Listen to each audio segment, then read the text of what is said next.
Merci Thomas, merci à tous d'être là. Je vais partager.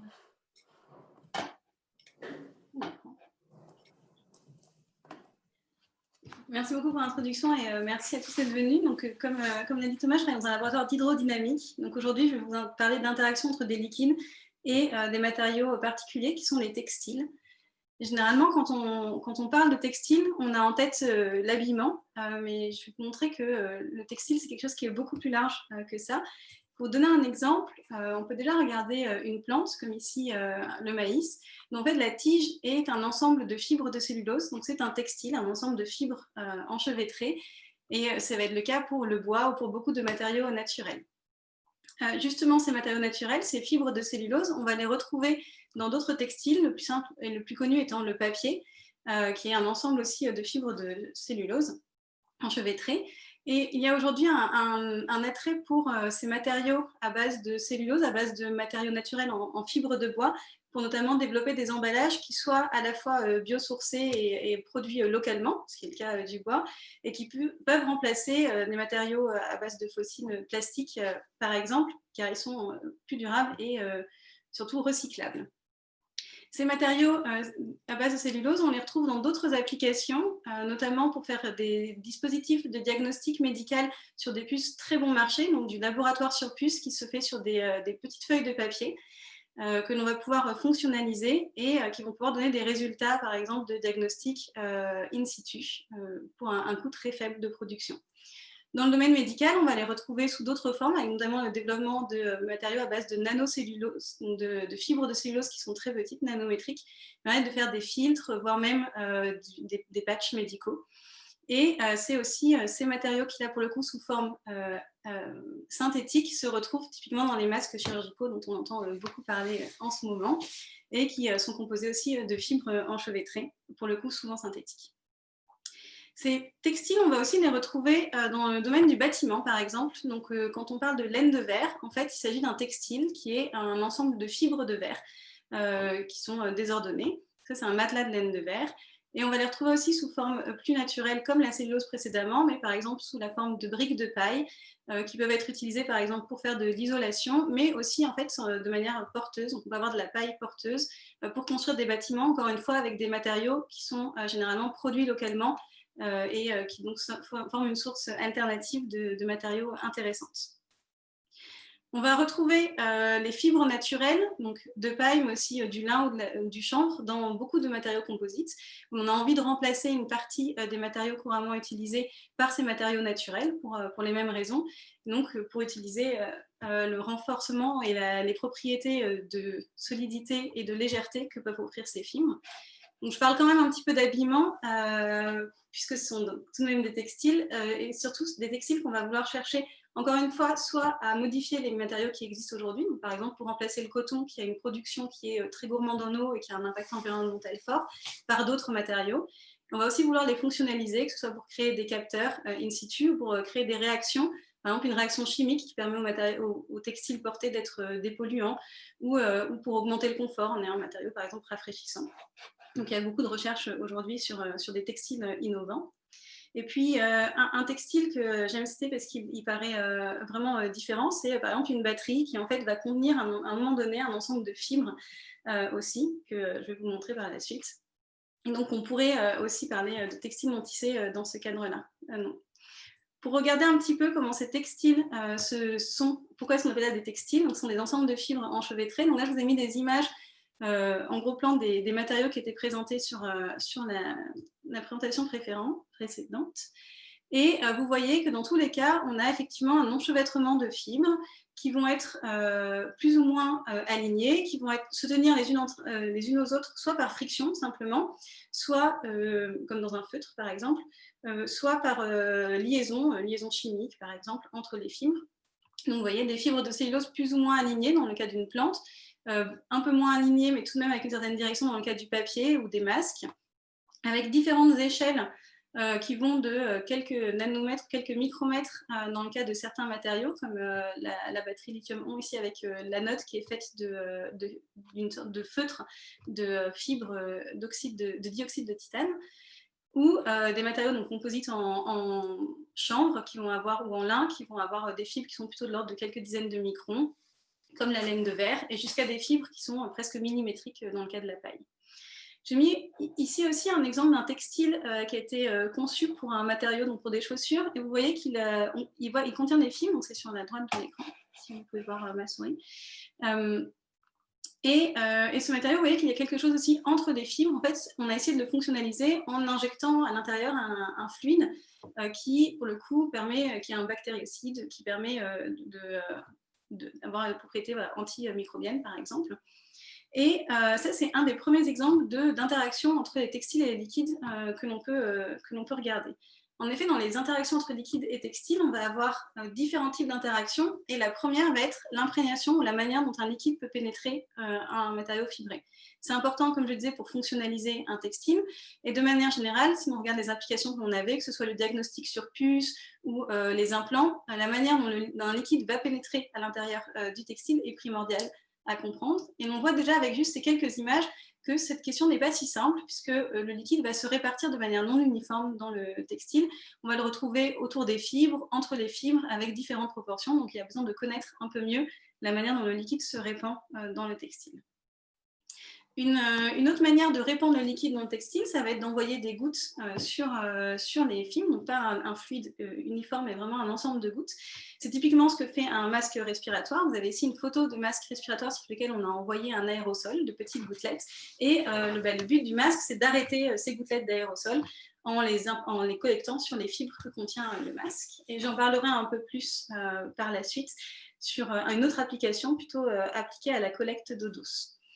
Cet envoi d'aérosols sur des fibres, c'est quelque chose qui est utilisé dans beaucoup de procédés, que ce soit en filtration, mais aussi sur d'autres types de procédés, comme vous avez par exemple ici la fabrication de la laine de verre, où on va envoyer un spray sur les fibres de laine de verre en train d'être produites. Donc c'est quelque chose qui se retrouve dans de nombreux procédés. Lorsque l'on mouille et que l'on sèche un textile, il va se produire différentes choses. Donc, je mets quelque chose ici, une représentation d'un phénomène qui est assez commun, mais qui finalement est assez mal compris, qui est la déformation que va avoir un vêtement, typiquement lorsque on le lave et qu'on le sèche. Si on laisse sécher à l'air libre, il va généralement se rétrécir, tandis que si on le lave au sèche-linge, il va plutôt garder ses formes. Et ça va être lié en fait à l'interaction entre le liquide et les fibres du textile à petite échelle. C'est quelque chose que l'on voit un peu sur les images que je vous ai mis ici en bas, où vous avez une membrane composée de fibres plus ou moins parallèles, et lorsqu'on la mouille et on la sèche, on peut voir qu'on a modifié la structure de cette membrane. Il y a une partie des fibres qui se sont collées entre elles, et ça c'est quelque chose qui est tout à fait courant lorsque l'on mouille un textile et qui peut être très dommageable. Donc, typiquement dans le cas du papier, on sait que lorsque l'on mouille et que l'on sèche du papier, on ne va pas retrouver les mêmes propriétés finales à cause justement de changements irréversibles de la microstructure liés à l'humidité ou liés à la présence d'eau. C'est d'ailleurs une des limitations principales sur l'utilisation de ces matériaux pour des emballages ou pour des utilisations complexes, puisqu'on va perdre cette réversibilité lors de différents cycles de lavage-séchage. C'est d'ailleurs quelque chose que l'on retrouve dans le cas de la fabrication de bottes de paille, puisque celle-ci, en fait, on a un savoir assez empirique sur ces questions. La compacité de la botte que l'on va pouvoir créer, donc les propriétés mécaniques de cette brique de paille, vont dépendre énormément de l'humidité qui était présente au moment où on a fabriqué la brique. Pour les mêmes effets, l'humidité présente va modifier la manière dont les fibres vont être au contact les unes des autres. Et cela, ça va changer la résistance finale de notre matériau. Donc, il faut connaître bien l'humidité pour fabriquer ces matériaux-là. C'est d'ailleurs quelque chose qui est très commun dans le cas de l'industrie papetière, puisque la fabrication du papier est très sensible à l'humidité pour des raisons similaires. Une autre interaction entre liquide et textile que l'on va avoir, et que le papier représente bien, c'est aussi le gonflement, ce qu'on appelle le gonflement ou l'absorption du liquide par les fibres du papier elles-mêmes. Typiquement, les fibres de cellulose, lorsque l'on les mouille, elles vont gonfler, elles vont absorber une partie du liquide, une partie de l'eau. Et ça, on le voit bien, parce que lorsque l'on mouille une feuille de papier, celui-ci se met à gondoler, typiquement, et va avoir une forme qui est assez irrégulière, qui est liée au fait que les fibres individuelles gonflent, se gorgent d'eau, et donc le réseau final des fibres de la feuille de papier est modifié à grande échelle. Cette modification à grande échelle, qui est gênante dans le cas du papier, on va dire, est en fait utilisée par certaines plantes pour générer des mouvements de grande ampleur. C'est le cas typiquement de la pomme de pin qui va utiliser les changements d'humidité des cycles journaliers pour modifier sa forme. Donc une pomme de pin, comme je dis, c'est fait de cellulose, donc c'est fait d'un ensemble de fibres de cellulose. Et en fait, les écailles de la pomme de pin sont composées de 2 couches de fibres qui sont alignées de manière différente. Ainsi, une fibre gonfle relativement plus dans son rayon que dans sa longueur. Donc si les fibres sont alignées dans une certaine direction, elles vont gonfler plus dans une direction que dans une autre. Et grâce à ce mécanisme, en ayant 2 couches et en faisant gonfler une des couches plus que l'autre, on va générer un mouvement type bilame qui fait que la pomme de pin va être fermée lorsqu'elle est mouillée et ouverte lorsqu'elle est sèche. On voit ici qu'un problème qu'une situation qui peut être problématique dans certains cas peut être utilisée en fait à bon escient pour par exemple générer un mouvement passif ici, juste en utilisant l'humidité de l'air.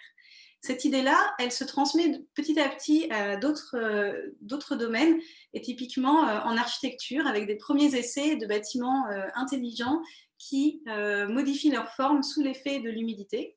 Donc typiquement en utilisant du bois qui va fonctionner de la même manière que la pomme de pin, en s'ouvrant et en se fermant, pour en fait modifier son aération en fonction de l'humidité ou des conditions ambiantes. Donc il y a un pas à comprendre entre le gonflement de ces fibres et un matériau innovant. Dans tous ces exemples que je vous ai cités, on voit qu'on a affaire à une grande variété de phénomènes qui sont généralement assez complexes. D'un premier lieu parce qu'ils sont multi-échelles. On a l'échelle de la fibre ou du pore, de quelques fibres, et puis l'échelle du réseau. Et ils sont généralement multiphysiques. Donc on a des questions sur la manière dont le fluide se répartit au sein des fibres, entre les fibres. On va avoir de l'évaporation, on va avoir du gonflement, on va avoir de la déformation, de l'élasticité.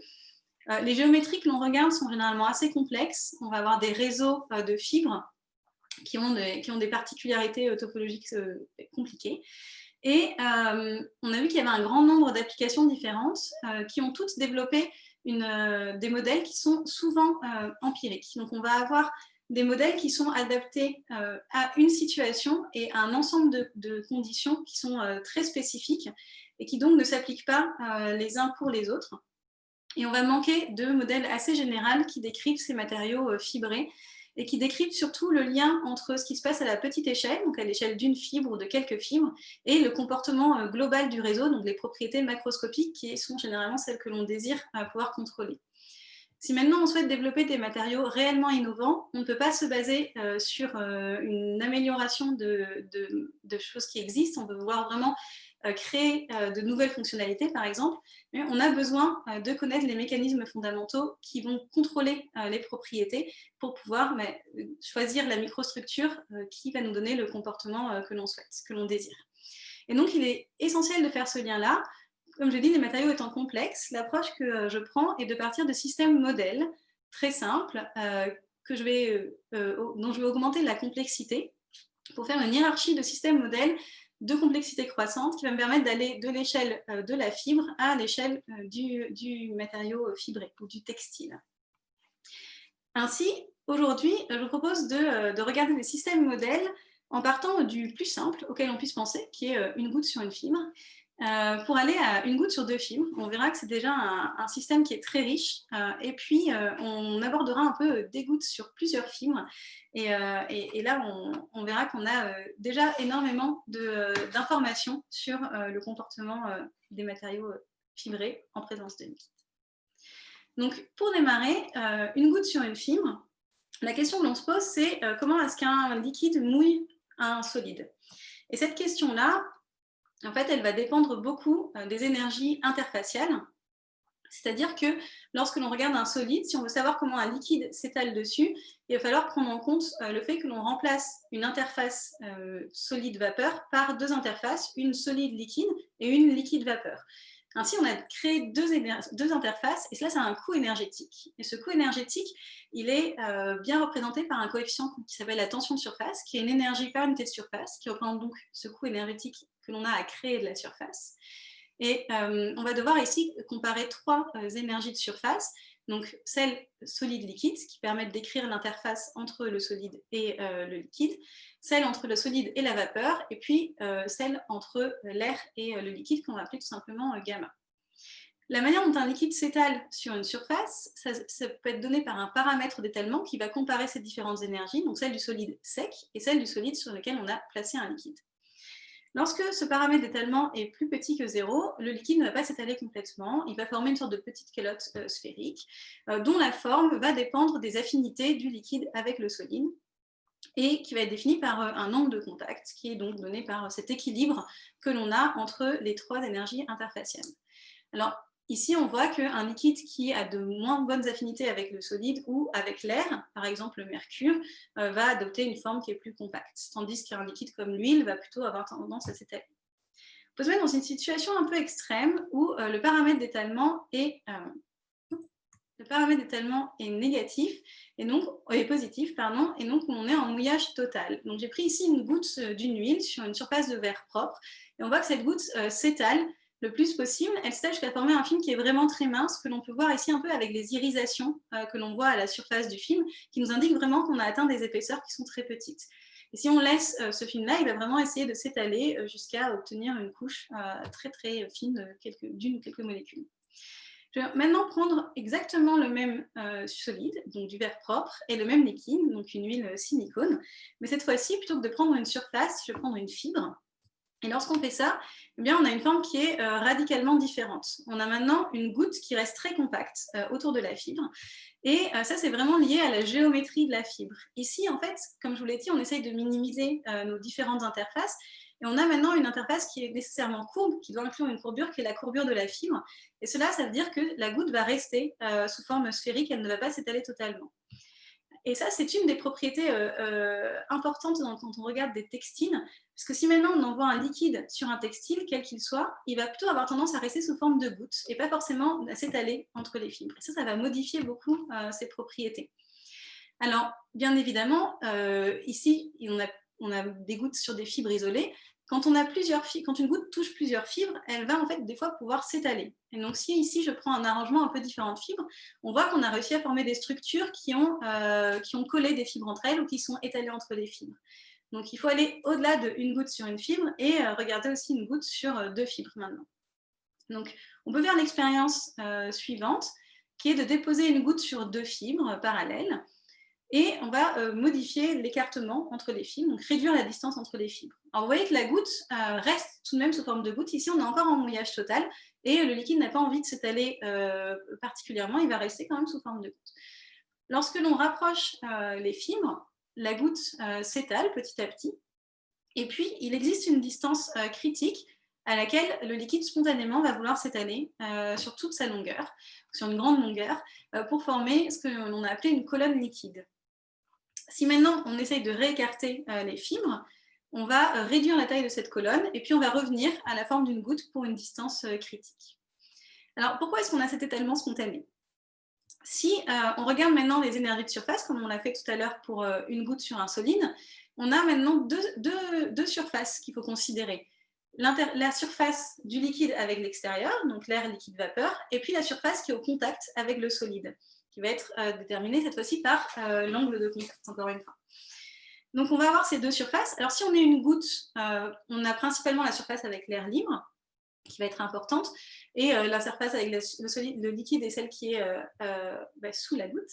Et dans le cas d'une colonne liquide, on va en fait pouvoir s'imbiber entre les fibres, et ça veut dire qu'on va modifier à la fois la surface de contact avec le liquide, mais aussi la surface avec les fibres. Donc par exemple, on voit ici que selon la distance entre les fibres, simplement par minimisation de la surface, on va avoir des formes différentes. Le liquide va se courber plus ou moins dans différentes directions et puis il va mouiller une plus ou moins grande surface des fibres. On peut ainsi comparer l'énergie que coûte de faire une goutte et l'énergie que coûte de faire une colonne en fonction de la distance que l'on va avoir entre les fibres et du volume de liquide que l'on met. Et on obtient ce genre de résultat où l'on voit qu'en fait, il existe une région, plutôt pour les petites distances entre fibres et les petits volumes, où il est plus favorable pour le liquide de s'étaler sur une grande distance, donc d'avoir une grande surface liquide-vapeur, mais de modifier sa surface solide-liquide. Et il existe une région où il est plus intéressant énergétiquement d'être sous forme de gouttes, donc d'avoir plutôt une surface sphérique qui minimise la surface avec l'air. Et ainsi, on comprend que l'on va pouvoir passer de l'une à l'autre en changeant la distance entre les fibres, mais aussi en changeant le volume que l'on a. Alors, si l'on regarde un peu les formes de gouttes et de fibres que l'on a, et ces forces interfaciales dont je vous parlais, la tension de surface, c'est à la fois une énergie par une surface, mais c'est aussi une force par unité de longueur. Ça va nous dire que l'on a des forces qui vont agir sur les fibres, et qui donc, dans le cas par exemple d'une colonne, on voit que ces forces vont avoir peut-être tendance à tirer, à rapprocher les fibres l'une de l'autre. Et ça, c'est quelque chose que l'on peut vérifier en regardant pendant la même expérience, mais avec des fibres qui sont déformables, donc des fibres flexibles. C'est ce que l'on a fait au laboratoire. On prend la même expérience, on peut prendre deux fibres sous lesquelles on a posé une goutte, et on va rapprocher petit à petit les fibres les unes des autres. On voit que la goutte s'étale encore, et alors c'est peut-être difficile à voir sur cette image-là, mais si on fait vraiment attention, on voit que la distance à l'endroit où se trouve la goutte est peut-être un peu plus faible que sur les bords, parce que là, on va commencer à déformer très légèrement les fibres en les rapprochant l'une de l'autre. Et en fait, en rapprochant ces fibres l'une de l'autre, eh bien, on a réduit la distance, et donc on a plutôt favorisé l'étalement du liquide, comme on l'a vu précédemment. Et donc ici, spontanément, le liquide va plutôt avoir tendance à zipper, c'est-à-dire donc à s'étaler sur la forme d'une grande colonne liquide, entre des fibres qui, elles, se touchent maintenant au centre du liquide. Si maintenant on essaye d'écarter à nouveau les fibres, on va encore avoir ce cycle hystérétique, on va avoir encore une colonne, dont la taille diminue jusqu'à revenir à la forme d'une goutte, et on voit que l'on peut atteindre des déformations qui sont assez significatives. Si l'on regarde l'avant-dernière image ici, où une très petite quantité de liquide est capable de déformer et de coller les fibres sur une grande distance. On peut réfléchir à ce problème-là en se disant qu'une autre manière de contrôler l'étalement du liquide, c'est donc de contrôler l'élasticité des fibres ou la manière dont elles se déforment. Et ici, on a des fibres en caoutchouc, enfin des fibres en polymère qui sont très flexibles. Et si jamais on impose une contrainte dessus, si par exemple on tire dessus, on va réduire leur possibilité à se déformer. Plus on va tirer dessus, plus ce sera compliqué pour elles de se déformer. Et donc on peut faire la même expérience cette fois-ci en déformant le matériau. Donc si on part d'une colonne et que l'on tire dessus, on va en fait réduire la capacité de se déformer des fibres, et le liquide va se ramener sous forme de gouttes. Et inversement, si on relâche un peu la tension, on va passer d'une goutte à une colonne. On a réussi à déformer les fibres. Je fais des expériences avec des liquides ici aussi. Donc on voit qu'on a un contrôle de la morphologie avec l'élasticité, et que l'on va pouvoir former ces colonnes-là. On peut essayer de rentrer un peu plus dans le détail en regardant ce cas de colonne entre deux fibres élastiques. Et on voit qu'ici, on a encore une fois une minimisation d'énergie qui se passe.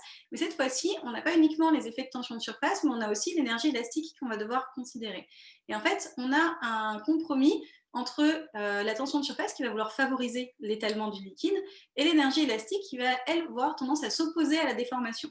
Donc, on va à la fois vouloir minimiser la déformation, c'est-à-dire la longueur que j'ai indiquée LCS ici sur ce schéma, et favoriser l'étalement, c'est-à-dire le reste de la longueur. Donc, ces deux énergies sont en contradiction, et c'est en minimisant la somme de ces deux énergies-là. Donc, vous voyez l'énergie élastique qui est inversement proportionnelle à la distance sur laquelle on se déforme, et l'énergie de tension de surface qui est proportionnelle à la longueur mouillée. Donc en minimisant cette énergie, on va obtenir la forme une expression pour cette longueur déformée qui va dépendre justement d'un équilibre entre l'énergie de déformation, qui est donnée ici par le module Young E du matériau, donc sa rigidité, et epsilon, la précontrainte que l'on y applique, ainsi que sa géométrie, donc le rayon de la fibre, et la tension de surface gamma. Donc on a ce nombre que l'on appelait capillary stretching, puisqu'on a à la fois des effets capillaires et des effets d'étirement, de stretching de notre matériau.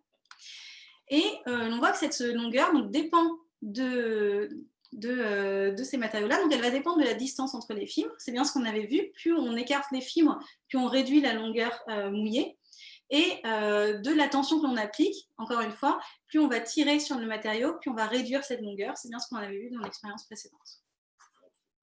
On a ici un contrôle de la morphologie lié à cet équilibre entre élasticité et capillarité. On voit ici aussi que les forces qui sont appliquées par la goutte sont des forces qui généralement sont assez faibles, de l'ordre du millinewton, de toutes petites forces, mais les objets qu'on regarde, on les regarde à petite échelle. Les fibres que l'on a là, elles font une centaine de microns de diamètre. Donc à cette échelle-là, les forces générées par les gouttes, les forces capillaires, sont suffisantes pour déformer largement le matériau. Et cette déformation, elle peut avoir lieu comme ici, pour coller les fibres entre elles, mais elle va aussi être utile pour générer d'autres types de mouvements. Et ça, on peut le voir avec une expérience relativement simple où on va prendre encore une fois deux fibres, en l'occurrence ici sont deux fibres de verre, que l'on va placer horizontalement et que l'on va accrocher à un bout uniquement, c'est-à-dire qu'elles sont libres de fléchir à l'autre bout. Et on va placer une goutte dessus.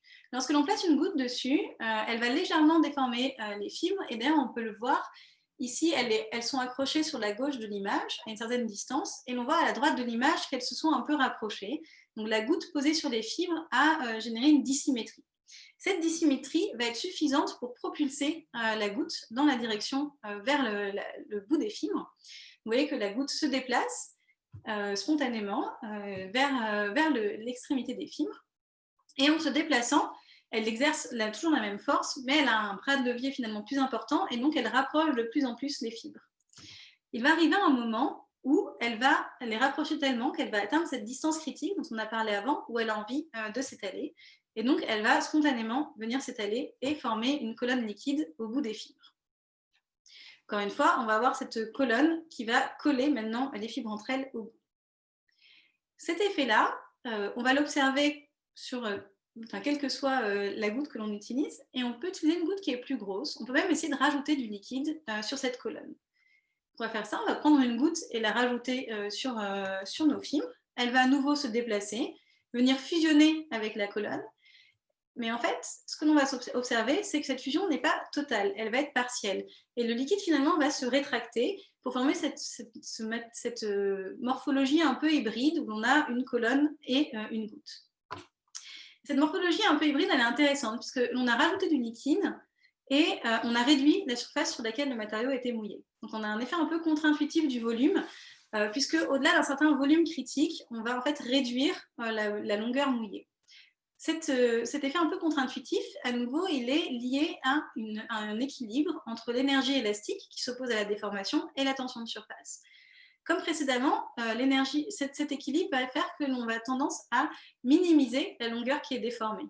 Minimiser la longueur qui est déformée, ça veut dire en fait avoir une longueur d'étalement qui est maximale. Si on veut minimiser la partie qui est sèche, ça veut dire que l'on maximise, on a une valeur max sur la partie qui est mouillée.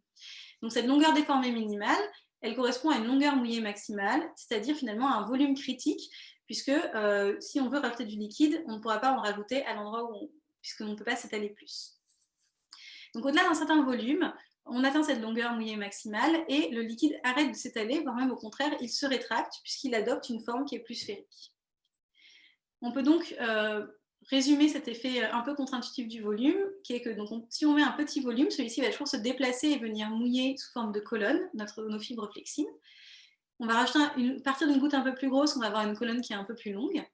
Jusqu'au volume critique, on va avoir une longueur qui est plus courte. Et si on continue à augmenter le volume, on va réduire petit à petit la surface qui est mouillée jusqu'à atteindre en fait un cas où le liquide ne s'étale pas du tout. Et ça va être lié à la forme de la goutte qui est assez particulière et qui en fait exerce une force qui dépend aussi de son volume. Donc au-delà d'un certain volume, la force qu'exerce la goutte n'est pas suffisante pour forcer l'étalement du liquide. Donc on a vraiment ici un effet avec un système très simple, une goutte sur deux fibres flexibles, déjà un effet non trivial que l'on va retrouver dans les textiles, qui est que des grosses gouttes ont tendance à moins mouiller que des petites gouttes.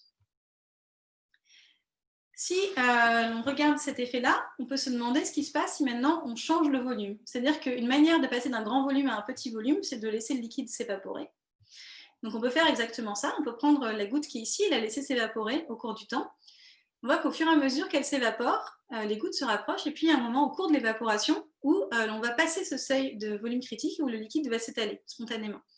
Donc encore une fois, on a un effet un peu contre-intuitif qui est que plus on laisse le liquide s'évaporer, plus on va mouiller notre matériau. Et ça va conduire aussi à une accélération du taux d'évaporation qui n'est pas constant, donc qui va, d'un seul coup augmenter fortement au moment où le liquide s'étale et présente une surface d'évaporation qui est plus grande. On peut le voir d'ailleurs sur l'expérience de droite, où ici on a des fibres qui sont accrochées au debout, qui est plus proche de l'expérience précédente, où au fur et à mesure que l'on laisse le liquide s'évaporer, les fibres se rapprochent jusqu'à se coller sur une grande distance. Cet effet-là, il nous permet déjà d'intuiter ce qui se passe lorsque je vous parlais en introduction des déformations sous séchage. Je vous disais que lorsque l'on fait un cycle de lavage-séchage, on se retrouve avec un matériau dont la microstructure est déformée. Là, on en voit un exemple peut-être un peu plus simplifié. On voit qu'au cours de l'évaporation, on va rapprocher les fibres entre elles et pour peu qu'il y ait d'autres interactions d'adhésion, on va les forcer à se coller, on va déformer de manière irréversible la microstructure. C'est cet effet qui est à l'œuvre dans la consolidation, par exemple, d'une feuille de papier, où lorsque l'on enlève le liquide de la suspension de cellulose que l'on avait formée, on va obtenir un matériau qui est solide, consolidé, puisque les fibres ont fait des contacts entre elles. Et ces contacts, en fait, sont dirigés par ces interfaces air-liquide, donc cette évaporation de gouttes. Donc, pour résumer un petit peu ce que l'on a vu jusque-là, on a différentes morphologies de liquide lorsque l'on place une goutte sur deux fibres. On va avoir soit une morphologie un peu compacte d'une goutte qui va rester quasiment sphérique, ou le liquide va pouvoir s'étaler sous forme de longues colonnes liquides.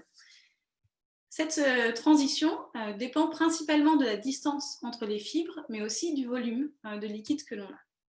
Lorsque les fibres sont flexibles, on va modifier un peu ces limites-là, puisque maintenant l'élasticité du liquide va rentrer en jeu, et l'on voit apparaître aussi cette morphologie un peu hybride où on a quelque chose entre la goutte et la colonne.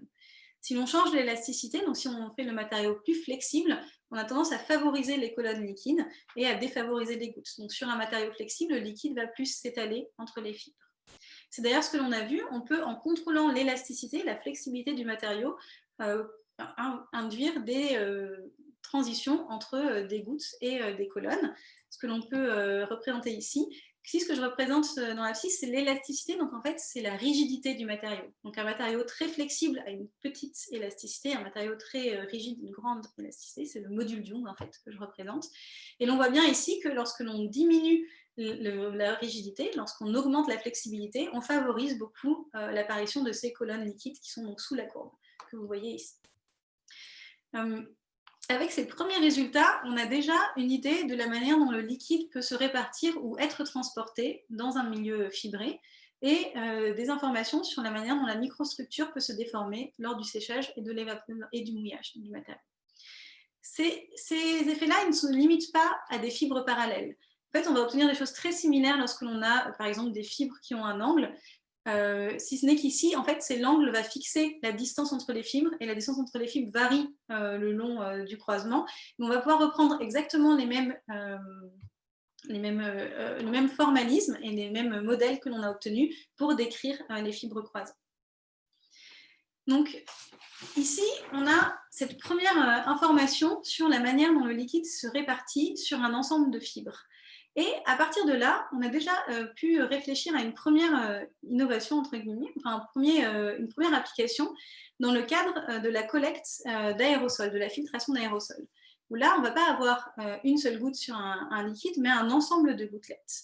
Donc, je vais vous parler maintenant justement de la filtration d'aérosols. Donc, ce que j'appelle un aérosol, c'est un ensemble de gouttes en suspension dans un écoulement.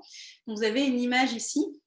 Vous avez des gouttelettes qui font de l'ordre de la dizaine de microns à peu près, donc un dixième de cheveux à peu près, et qui sont en suspension dans l'air. Donc, ça peut être un aérosol, ça peut être beaucoup de choses. Ça peut être un aérosol issu dans une entreprise, par exemple, qui est dans une industrie. On va avoir des aérosols d'huile, on va avoir des aérosols différents. Ça peut être l'aérosol que l'on produit naturellement en parlant et en respirant, celui qu'on cherche à filtrer actuellement. Et ça peut être un nuage ou le brouillard, qui est en fait un aérosol composé de gouttelettes condensées d'eau. Justement, la filtration d'aérosol, elle se fait généralement en plaçant un textile ou un matériau composé de fibres sur le chemin de l'aérosol. Donc, c'est le cas des filtres à coalescence qui sont développés depuis de nombreuses années pour filtrer, donc pour retirer les gouttelettes de l'aérosol. C'est le cas aussi dans le cas d'application à la collecte d'eau douce à partir de brouillard, c'est ce dont je vais vous parler un peu plus en détail par la suite. C'est quelque chose qui est utilisé à la fois pour la collecte d'eau douce à but pour obtenir de l'eau douce pour les populations, mais aussi pour faire des mesures météorologiques du brouillard, où l'on va utiliser des textiles qui vont collecter le brouillard pour en apprendre des informations, pour récupérer des informations sur le brouillard, qui est quelque chose qui est essentiel à la fois dans les modèles climatiques et aussi pour diverses applications, notamment pour l'aéronautique. Donc, on va avoir ces différentes méthodes de collecter un aérosol, mais toutes consistent à utiliser un ensemble de fibres que l'on place sur le chemin de l'aérosol, et les gouttes qui sont présentes dans l'aérosol vont venir impacter les fibres et être collectées. Ces filets à brouillard sont déployés depuis une trentaine d'années un peu partout dans le monde. Alors, je vous ai mis ici une carte des différents projets qui peuvent exister. Et donc, soit pour la collecte d'eau douce à partir de brouillard, qui va être quelque chose qu'on a plutôt tendance à développer dans les régions arides, dans lesquelles il y a peu de précipitations, mais dans lesquelles le brouillard est abondant. Donc, le brouillard devient une source intéressante d'eau douce. C'est typiquement le cas de déserts côtiers, comme au Chili, il a été développé en premier, en Namibie ou au Maroc, par exemple. On va avoir donc sur la côte une grande production de brouillard, mais très peu de précipitations qui ont lieu plus loin. Dans ces cas-là, il est intéressant de récupérer le brouillard comme source d'eau douce pour l'agriculture, pour la consommation humaine ou pour le bétail. Mais ces projets de récupération d'eau douce peuvent se développer dans d'autres endroits, notamment pour penser à de la reforestation, puisqu'en fait, un des premiers récupérateurs de brouillard, ce sont les plantes qui en fait récupèrent le brouillard de l'air en l'interceptant avec leurs branches et leurs feuilles et le redistribuent au sol. D'ailleurs, dans certaines régions du monde, comme au Galapagos, cette part du brouillard est très importante dans le cycle hydrogéologique de l'eau, puisque c'est l'eau redistribuée sur le sol par brouillard qui participe aussi au cycle de l'eau. Ici, j'ai superposé sur cette carte le stress hydrique actuel, donc la différence entre la ressources en eau et la demande, ou les besoins en eau de la population. Et cette valeur-là, c'est une valeur qui est en pleine évolution et qui malheureusement a tendance à plutôt augmenter un peu partout dans le monde, lié au changement climatique que l'on vit aujourd'hui. Et il existe des régions dans lesquelles le stress hydrique devient assez important pour que le brouillard deviennent une source intéressante d'eau douce supplémentaire aux sources précédentes. Donc, on est en recherche de sources alternatives d'eau douce. Et c'est typiquement le cas de la Californie, par exemple, où le stress hydrique est aujourd'hui assez important pour s'intéresser à la ressource en eau à partir de brouillard. Donc, maintenant que je vous ai présenté ces différents modèles qui existent, on peut regarder un peu plus à quoi ils ressemblent. Comme je vous l'ai dit, généralement, il s'agit de mettre un textile sur le chemin du brouillard et de collecter le liquide qui se trouve dessus. Ce qui a été fait jusqu'à présent, c'est d'utiliser plutôt des textiles bon marché. Donc, ce sont des mailles, comme vous pouvez le voir ici, un peu triangulaires. Ce sont du filet à ombrage, en fait. C'est le filet le plus utilisé dans l'agriculture pour protéger les cultures ou pour protéger du soleil et des insectes.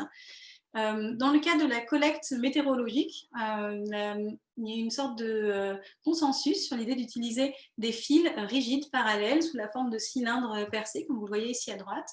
Et récemment, il y a eu des idées pour essayer d'augmenter l'efficacité de ces filets en faisant des textiles plus ou moins complexes, comme le textile tissé en 3 dimensions que vous avez au centre de l'écran. Un textile très complexe qui permet d'augmenter l'efficacité de collecte du matériau. C'est d'ailleurs un des points les plus compliqués, c'est d'essayer d'optimiser la collecte de liquide à partir de ces filets. Donc, à la fois en optimisant la quantité de gouttes qui sont capturées, mais aussi la manière dont elles drainent le long du filet, puisque celui-ci va très vite s'encombrer sous la forme de gouttes, et le brouillard, au lieu de passer au travers, va pouvoir se dévier et passer autour. Donc, on ne récupérera pas. Ces filets, aujourd'hui, montrent un manque de fiabilité, c'est-à-dire que selon le type de filet que l'on a, on ne va pas récolter tous les événements de brouillard. Et notamment, lorsque le vent est faible, les filets sont incapables de collecter le brouillard de manière intéressante. Et lorsque le vent est trop fort, au contraire, ils ont des problèmes de résistance, ils vont avoir tendance à se déchirer, comme vous le voyez sur l'image en bas à droite. Et donc, il va falloir trouver un compromis entre ces deux configurations. Il n'existe aujourd'hui pas de modèle prédictif qui permet de comprendre la quantité de liquide qui est collectée. Et il se pose beaucoup d'autres questions sur le coût et l'entretien de ces filets, donc qui montrent qu'il est nécessaire de développer des filets innovants. Alors, j'aimerais vous présenter un petit peu les mécanismes qui sont à l'œuvre derrière la collecte d'eau douce. Et pour cela, en fait, nous allons regarder une seule fibre. Donc, on avait une fibre ici vue du dessus, donc c'est le cylindre que vous avez là. Le vent passe autour de ce cylindre et il est représenté ici par ce qu'on appelle des lignes de courant qui vous montrent le chemin qui est emprunté par l'eau. Prenons maintenant une goutte, donc c'est le point bleu, qui est dans ce vent-là. Cette goutte a deux choix. Elle peut soit suivre le vent et contourner la fibre, auquel cas elle n'est pas collectée, ou elle peut quitter le vent et venir impacter la fibre. Pour collecter, il faut que la goutte vienne impacter le cylindre et donc elle ne suive pas le chemin du vent. Si la goutte suit le chemin du vent, c'est parce qu'il s'exerce sur elle des frottements qui ont tendance à la ralentir et à la faire contourner l'obstacle. Ces frottements sont d'origine visqueuse et l'on peut ainsi écrire le principe fondamental de la dynamique et regarder la trajectoire de la goutte que vous avez ici. Donc vous avez l'accélération de la goutte et les forces qui s'appliquent sur elle. Comme je vous dis, ce sont des forces de frottement type visqueux. Et ces forces de frottement vont être proportionnelles à la vitesse de la goutte par rapport à la vitesse du fluide. Ainsi, on voit que la trajectoire de la goutte est déterminée tout simplement par un équilibre entre les forces visqueuses et l'inertie de la goutte, c'est-à-dire son accélération, l'accélération qu'elle est capable d'avoir. C'est-à-dire que si une goutte est suffisamment accélérée, elle ne va pas suivre l'écoulement mais venir impacter directement, tandis que si elle est ralentie, elle va avoir le temps de suivre l'écoulement et de contourner l'obstacle et donc ne pas être collectée. Ainsi, pour chaque valeur de ce que l'on appelle le nombre de Stokes, qui compare justement l'inertie et la viscosité, on va obtenir une valeur unique d'efficacité de collecte. Et l'on peut ainsi obtenir l'efficacité de capture en fonction du nombre de Stokes, donc qui prend en compte la vitesse, la taille des gouttes et la taille des obstacles, le diamètre des fibres que j'ai appelé ici DF. Ce modèle, il a été développé principalement par Langmuir et Blodgett en 1945 et c'est le modèle qui est actuellement utilisé dans la filtration d'aérosols et dans la collecte de brouillard. Nous, on a voulu vérifier ce modèle-là, mesurer, faire des expériences quantitatives en laboratoire. Et pour cela, ça nécessitait de fabriquer un brouillard au laboratoire. Et donc, nous avons fabriqué une expérience qui nous permet de produire un brouillard uniforme, homogène, en utilisant une soufflerie dans laquelle on produit un brouillard à l'aide d'excitateurs piézoélectriques qui nous produit un brouillard de gouttes très homogènes qui font toutes à peu près 4 microns. Et on peut contrôler la vitesse de l'écoulement de ce brouillard entre 1 et 4 mètres par seconde. Donc on se place dans des conditions qui sont très proches des conditions atmosphériques du brouillard. On a ainsi un débit constant de brouillard homogène avec un écoulement bien contrôlé et on va pouvoir vraiment mesurer la quantité de gouttes que l'on collecte. Donc sur le chemin de ce brouillard, on va venir placer un ensemble de fibres. Lorsque l'on fait ça, on voit qu'au fur et à mesure, les gouttelettes qui sont présentes dans le brouillard viennent impacter les fibres. On les voit grandir sur les fibres. On voit qu'elles coalescent entre elles, on voit que de temps en temps elles tombent, mais on voit que voilà, le filet collecte effectivement du brouillard. On peut aller plus loin en mesurant la masse qui est collectée au cours du temps. Donc on a ici le volume collecté au cours du temps. Et on voit qu'après un petit temps d'amorce, on commence à collecter un volume constant, un taux constant de liquide au cours du temps. Et donc nous, on envoie un brouillard avec un débit constant et on récupère un débit constant de liquide. On peut donc facilement déterminer une efficacité et un nombre de Stokes et comparer avec le modèle existant. Et là, on peut être un peu déçu puisque nos expériences, qui sont les points de données que vous avez, sont mal reproduites par ce modèle. Parce que le modèle surestime beaucoup la capacité des fibres à collecter le liquide. Donc, on a cherché à comprendre d'où venait cette différence entre le modèle et nos résultats expérimentaux. Et encore une fois, on va revenir un peu à l'idée qu'on a présentée au tout début de la présentation. Ça va être un effet de géométrie et de mouillage. En effet, on le voit ici sur ces images-là, et on le voit encore mieux si on regarde de plus près les fibres. On a l'obstacle que l'on a, ce n'est pas uniquement une fibre, c'est une fibre sur laquelle grandissent des gouttes. Donc, les gouttes vont rester sous forme de perles le long du brouillard, le long de la fibre, pardon. On va commencer avec un grand nombre de petites gouttes qui vont coalescer, fusionner les unes avec les autres lorsqu'elles vont se toucher, former un plus petit nombre de gouttes et ainsi de suite grandir. Et donc l'obstacle que voit l'écoulement, que voient les gouttes qui arrivent dans l'écoulement, ce n'est pas une fibre, mais en fait un ensemble de gouttelettes.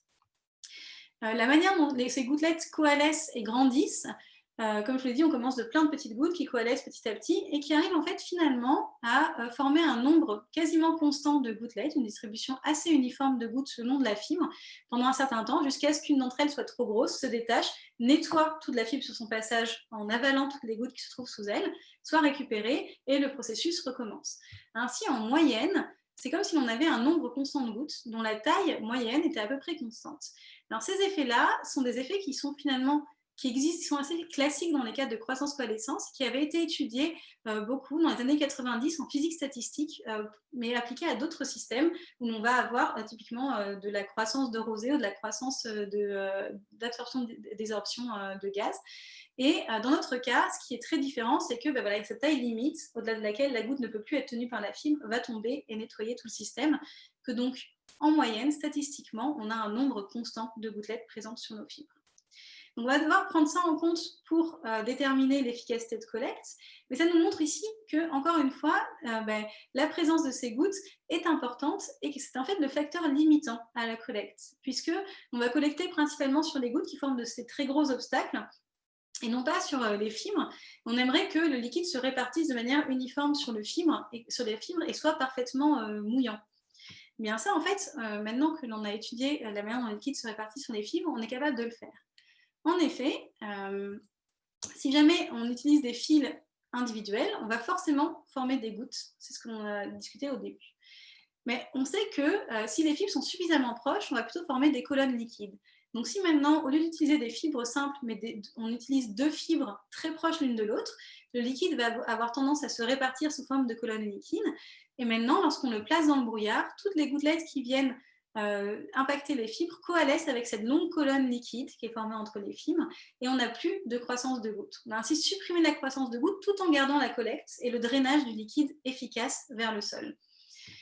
Ainsi, on a pu supprimer cette croissance de gouttes et augmenter la surface de collecte. On a maintenant un matériau qui serait parfaitement hydrophile, c'est-à-dire sur lequel le liquide veut parfaitement s'étaler, mais qui reste un textile composé de fibres. On peut prendre en compte ces effets-là dans notre modèle et obtenir un modèle prédictif, sans paramètres ajustables, donc un modèle vraiment prédictif, et ainsi avoir l'efficacité de capture en fonction des conditions de brouillard, donc le nombre de Stokes. Et j'ai représenté ici à la fois les résultats obtenus sur les gouttes en doré et les résultats obtenus sur les colonnes, donc en bleu. Et l'on voit que les résultats obtenus sur les colonnes sont toujours au-dessus des résultats obtenus sur les gouttes. Donc l'efficacité est toujours meilleure pour des colonnes liquides que pour des gouttes. Alors, cette efficacité meilleure, elle nécessite tout de même d'utiliser deux fils, les uns à côté des autres, ce qui peut paraître fastidieux à mettre en place. Mais on peut en fait utiliser tout simplement l'élasticité de nos fibres pour provoquer cet étalement sous forme de colonne, comme on l'a vu précédemment, puisque maintenant, lorsque les gouttes vont grandir sur les fibres, elles vont former des ponts capillaires, ou des gouttes qui vont avoir tendance à rapprocher les fibres entre elles, comme on l'a vu, et donc à former ces colonnes liquides sur lesquelles les gouttes ne grandissent plus. Donc on peut exploiter la flexibilité du système, encore une fois, pour former ces colonnes liquides. Alors ça, c'est quelque chose qu'on a voulu tester à grande échelle, grandeur nature. On a installé un filet à brouillard donc à l'école polytechnique sur le campus, sur le siège du CIRTAM, qui est un site de mesure météorologique, qui à la fois mesure tous les événements liés au brouillard et à d'autres événements météorologiques, et nous permet, nous, avec notre filet qui est instrumenté, donc composé de fils parallèles et sous lequel on a installé un pluviomètre, de faire le lien entre le brouillard réel et la quantité de liquide collecté. Notre filet il est composé encore une fois de fils parallèles flexibles qui vont pouvoir se coller les uns aux autres pour former des colonnes liquides. Et on a pu observer que l'on capturait effectivement tous les événements de brouillard avec une efficacité qui était comprise entre 20 et 40%.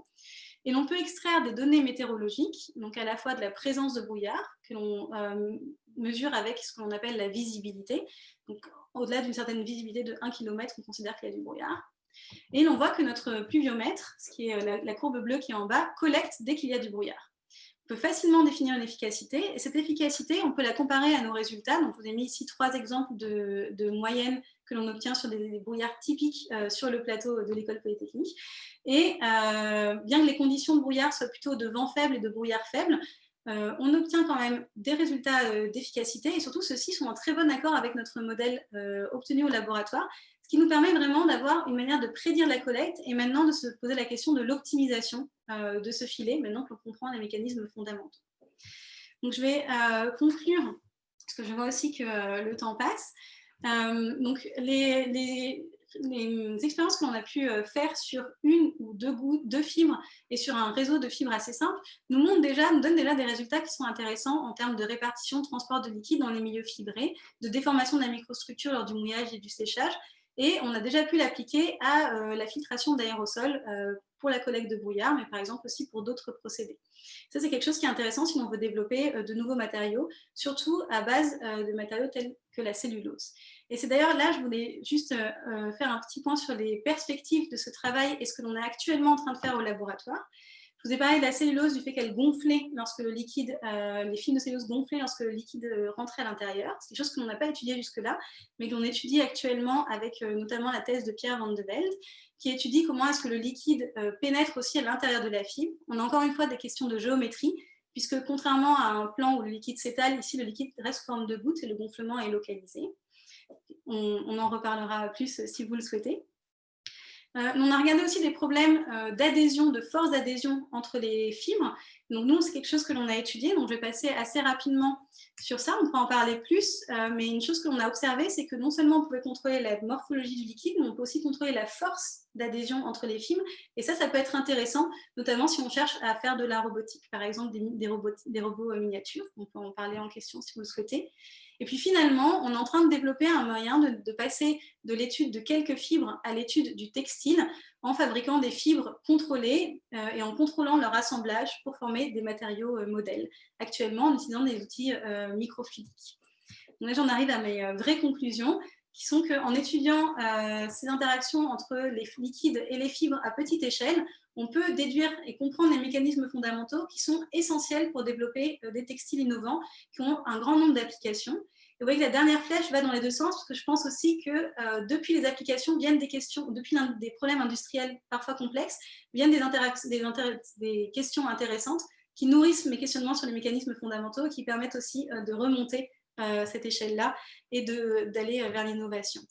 Donc, je finirai par remercier déjà la Fondation de l'École Polytechnique qui me soutient via la chaire Marjoulet, que j'ai intitulée Mécanique des textiles intelligents, qui soutient ma recherche, tous mes collaborateurs, et ils sont nombreux, et les étudiants qui ont participé, les étudiants de l'école qui ont participé, que ce soit au cadre de stage ou lors d'une thèse, ainsi que mes partenaires, donc à la fois industriels et académiques.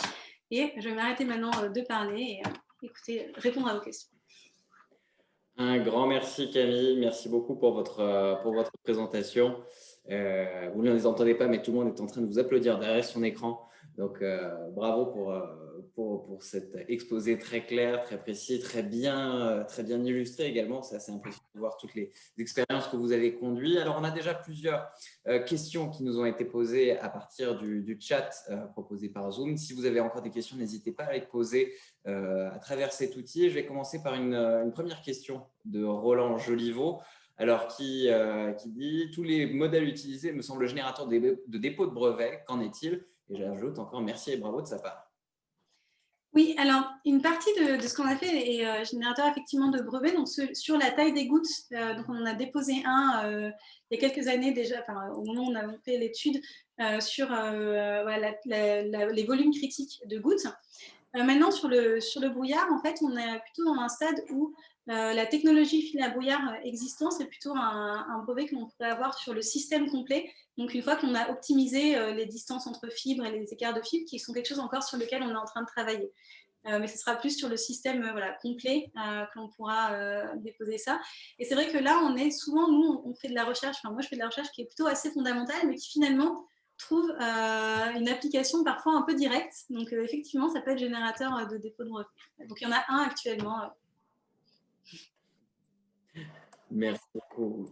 Une deuxième question qui nous est posée par Stéphane qui travaille sur les changements d'état liquide-vapeur. La question, est-ce que Saint-Gobain fait aussi de la recherche sur les fibres de basalte, par exemple la laine de roche? Oui, alors effectivement, donc moi je travaille plus sur l'aspect laine de verre avec eux, mais ils font aussi de la laine de roche. Et donc il y a des questions qui se posent et qui effectivement nécessitent dans les applications de Saint-Gobain, il y a souvent des changements de température et des changements de phase qui sont importants. et qui sont une question que moi j'aborde assez peu. Mais globalement, ça fait partie de leurs attributs. Je pense qu'il y a déjà beaucoup à comprendre en divisant le problème en sous-problèmes plus simples. Et c'est souvent un peu d'ailleurs à la fois la richesse et la complexité de ces procédés industriels, où l'on va avoir des questions fascinantes, mais qui mettent en jeu beaucoup de physique. Et donc, et je pense que Saint-Gobain essaye de faire ça aussi, de sous-diviser le problème en différents petits problèmes. Donc, celui que nous, on étudie, c'est vraiment des liquides simples qui ne changent pas de phase et qui permettent déjà de comprendre beaucoup de choses, ou en tout cas d'optimiser déjà beaucoup de procédés. Une nouvelle question de Faclet-Toine. Y aurait-il des applications de cette technologie de la fabrication de masques anti-Covid et minimisant l'humidification du masque due à la vapeur d'eau expirée, surtout naturellement quand on expire par la bouche, une question d'une brûlante actualité. Tout à fait. Et cette question des masques, elle est extrêmement pertinente. Et d'ailleurs, on a quelque chose déjà, une réponse que l'on peut apporter qui n'est pas ni sur l'efficacité ni sur l'humidification, mais qui est sur les masques artisanaux qu'on utilise en tissu. Généralement, on a une recommandation de les sécher au sèche-linge, de les utiliser un certain nombre de fois. Et en fait, l'explication de ça, elle vient un peu de celle que je vous ai donnée, qui est que si l'on veut conserver des bonnes propriétés de filtration, il faut qu'on ait des pores qui aient une taille qui soit suffisante. Et donc, si on le sèche naturellement, les pores vont se refermer les uns sur les autres. On va avoir quelque chose qui est très peu perméable.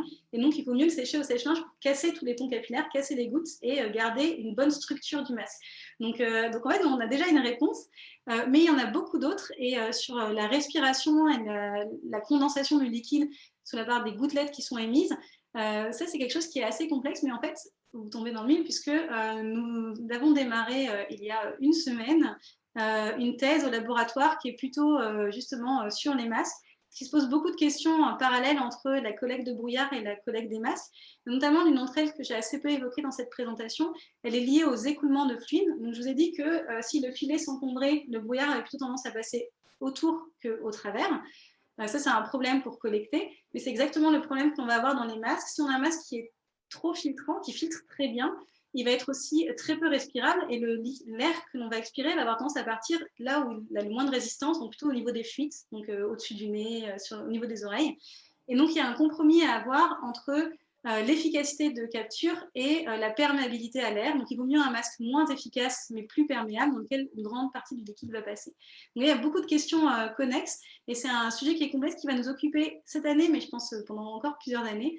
Et donc on a lancé effectivement un programme de recherche lié à ça ici, à l'école, et qui a d'ailleurs été principalement...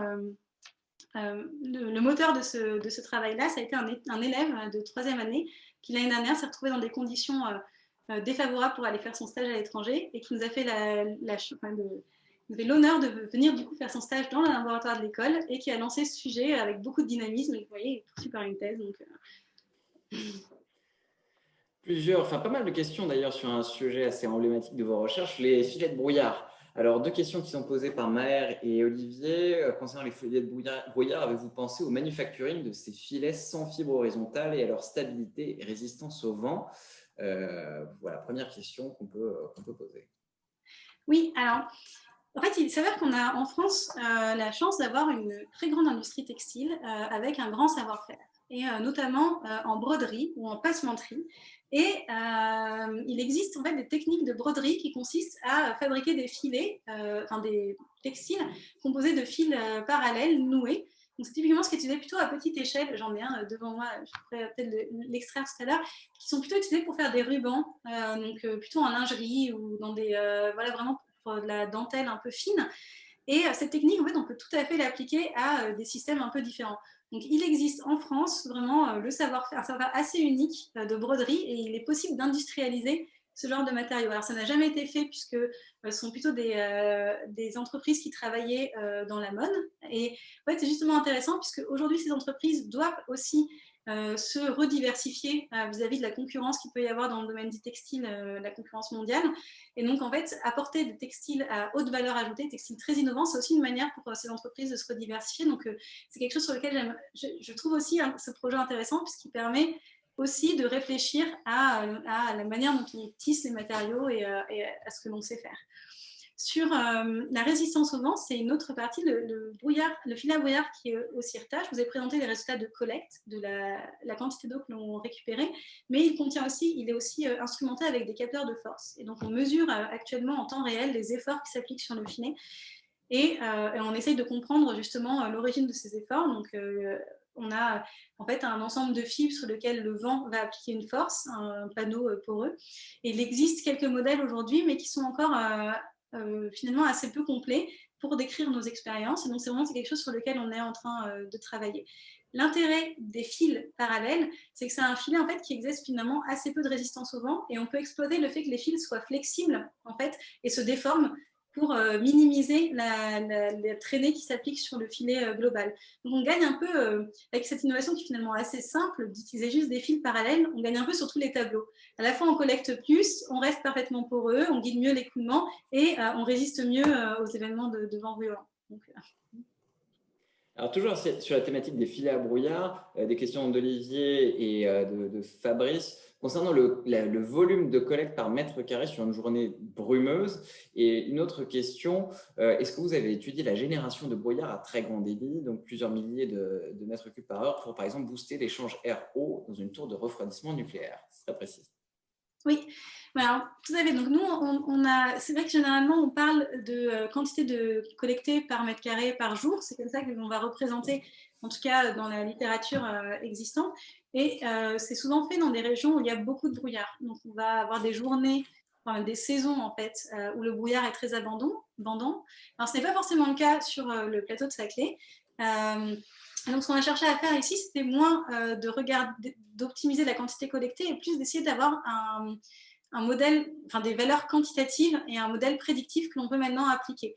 Les filets existants ont des efficacités de l'ordre de la vingtaine de litres par jour par mètre carré dans les régions très brumeuses, comme au Chili, par exemple. Et en comparant les différentes mailles entre elles, dans notre soufflerie, on a observé, en tout cas à l'échelle de la soufflerie, que notre filet était plus efficace, plusieurs fois plus efficace, et donc on pourrait s'attendre, si l'on fait des projections, mais qui sont peut-être un peu hasardeuses, puisqu'on ne les a pas mesurées, mais en faisant une projection un peu naïve de nos résultats de laboratoire au terrain, on arrive à la centaine de litres par jour possible dans les régions où il y a beaucoup de brouillard, hein, évidemment, et pendant les périodes de brouillard. Mais on a quelque chose qui est significatif et qui en tout cas permet, avec une installation assez simple de quelques dizaines de mètres carrés de filet, ce qui n'est pas énorme si on considère les zones arides dans lesquelles en fait, il y a finalement assez de place. On arrive à alimenter un village en eau douce, un village de 200 personnes en eau douce par exemple, ou à l'irrigation. Donc c'est des valeurs qui sont tout à fait acceptables en termes de quantité d'eau produite. Oui, un village de 200 personnes à peu près. C'est ça notre ordre de grandeur. Une autre Ah question. oui, et donc il y avait les tours de refroidissement. Mais en fait, cette technologie des filets à brouillard, c'était une question que je m'étais posée justement parce qu'il y a beaucoup de vapeur qui est produite. Donc on pourrait récupérer l'eau et s'en servir directement. En plus, l'eau qu'on récupère et qui est recondensée refroidit très rapidement et nous permet vraiment d'avoir ces choses-là. Et en fait, il y a des personnes qui l'ont fait. Alors, avec des filets pas forcément très efficaces et qui utilisent d'autres techniques, donc une technique électrostatique, par exemple, pour capter plus d'eau. Mais c'est tout à fait envisageable et c'est même en fait pertinent puisque on pourrait ainsi récupérer l'eau qui est déjà condensée en sortie de cheminée. Elle est déjà condensée en fait sous forme de gouttelettes. D'ailleurs, on le voit puisqu'on voit le panache de vapeur. Donc, en fait, on voit les gouttelettes déjà condensées. Si c'est opaque, c'est que les gouttelettes sont condensées. Donc, ce serait la même technologie pour être appliquée effectivement en sortie de cheminée pour récupérer de l'eau plutôt fraîche qui pourrait être ensuite réinjectée dans les systèmes. Et ce serait vraiment intéressant. Là, je pense que c'est Une question de Guy Le Péchon. Pouvez-vous développer sur la captation potentielle par des toiles en fibre de l'humidité naturelle issue de plantes que l'on pourrait planter en zone aride? Sur la mer, les plantes captent le moyen. La captation potentielle par des toiles en fibre de l'humidité naturelle issue de plantes qu'on pourrait planter en zone aride. Oui, alors, donc il existe quelques plantes qui reposent une grande partie de leur apport en eau, si ce n'est tout leur apport en eau, sur la captation justement de brouillard, qui sont vraiment des plantes du coup sans racines, qui se développent dans les pays arides, typiquement au Chili, qui est la Xylanthia, qui est une plante sans racines qui va utiliser l'humidité Mais donc ces plantes qui survivent dans ces milieux-là, elles sont assez égoïstes, elles captent le brouillard pour le récupérer pour elles, elles ne le redistribuent pas au sol. Et dans les régions où les plantes redistribuent le brouillard sur le sol, elles ont besoin d'avoir une certaine humidité aussi via leurs racines pour survivre. Donc il y a un peu un compromis à avoir, et je pense qu'une des idées était d'utiliser des plantes artificielles, c'est-à-dire des filets typiquement, ou des structures, peut-être pas sous forme de filets, et d'autres structures qui vont venir capter l'eau, la réinjecter dans le sol, et ça va permettre à d'autres plantes de pousser. Donc il y a peut-être quelque chose à réfléchir, un cycle à réfléchir sur comment exploiter ça. Mais il existe effectivement quelques plantes qui utilisent le brouillard et qu'on pourrait redéployer. Tout à fait. Une question collective de Mathilde, Gauthier, Julien et Amy, qui, dans le cadre d'un travail de groupe, leur TIPE, se demandent comment ils pourraient se procurer un générateur de brouillard afin d'effectuer des expériences en laboratoire.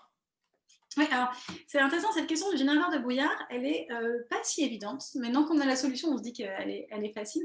Il existe plusieurs générateurs de brouillard. Si on veut faire des expériences avec un brouillard très fin, comme celui que je vous ai présenté, les petits piezo sont très efficaces. C'est-à-dire qu'on va utiliser une membrane qui va vibrer à une fréquence ultrasonique et qui va venir émettre des petites gouttes à la surface du liquide. Et ça, en fait, c'est piézoélectrique vibrateur. On en trouve en fait pour de l'hydroponie. Donc il y a des magasins de plantes qui vont vendre des choses un peu intégrées effectivement, mais qui vont vendre des petites têtes piezo qui vont générer des brouillards très fins et étonnamment très uniformes. Donc si vous voulez faire des expériences, sans citer de marque, regardez les magasins de plantes qui vont vendre donc, ce qu'on appelle peut-être pas des brumisateurs ou des nébuliseurs piézoélectriques ou ultrasoniques. Et vous devriez en trouver relativement avec une recherche assez simple sur Internet. Voilà. Que ça vous donne un bon brouillard déjà. On a beaucoup de questions. Une question encore de Julien Nguyen. Est-ce que cette technologie peut être utilisée pour enlever l'humidité de l'air, surtout dans les systèmes de climatisation? Oui, alors la technologie que nous on regarde, elle est vraiment intéressante si on a de l'impact physique de gouttelettes, donc si les gouttelettes sont déjà condensées. Donc si les gouttelettes sont déjà présentes sous forme de gouttes et on va venir les récupérer, c'est vraiment un impact physique, mécanique. Dans le cas de l'humidité, on va vouloir d'abord la condenser. Donc il va falloir faire un changement de phase entre de l'air humide et la surface qui nécessite généralement un apport d'énergie puisqu'on va devoir par exemple modifier la température. Donc là, notre système, il est parfaitement passif, il n'y a pas d'apport d'énergie possible.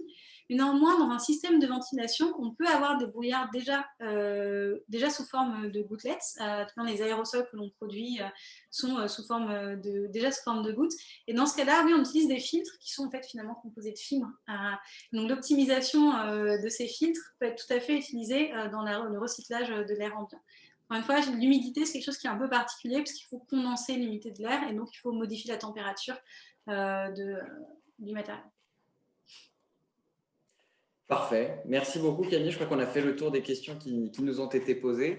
À mon tour de vous remercier toutes et tous d'avoir participé à cette masterclass de la Fondation de l'École Polytechnique. Vous avez été nombreux à nous suivre. Sachez que c'est une masterclass qu'on pourra retrouver également sur les différents réseaux de la Fondation de l'École Polytechnique. Donc, si vous souhaitez la partager avec votre entourage, n'hésitez surtout pas. Et n'hésitez pas non plus à effectuer un don, à soutenir les projets de recherche tels que celui de Camille, de tous les autres que nous avons présentés préalablement. On a besoin de vous, naturellement, pour faire rayonner la science à l'École Polytechnique.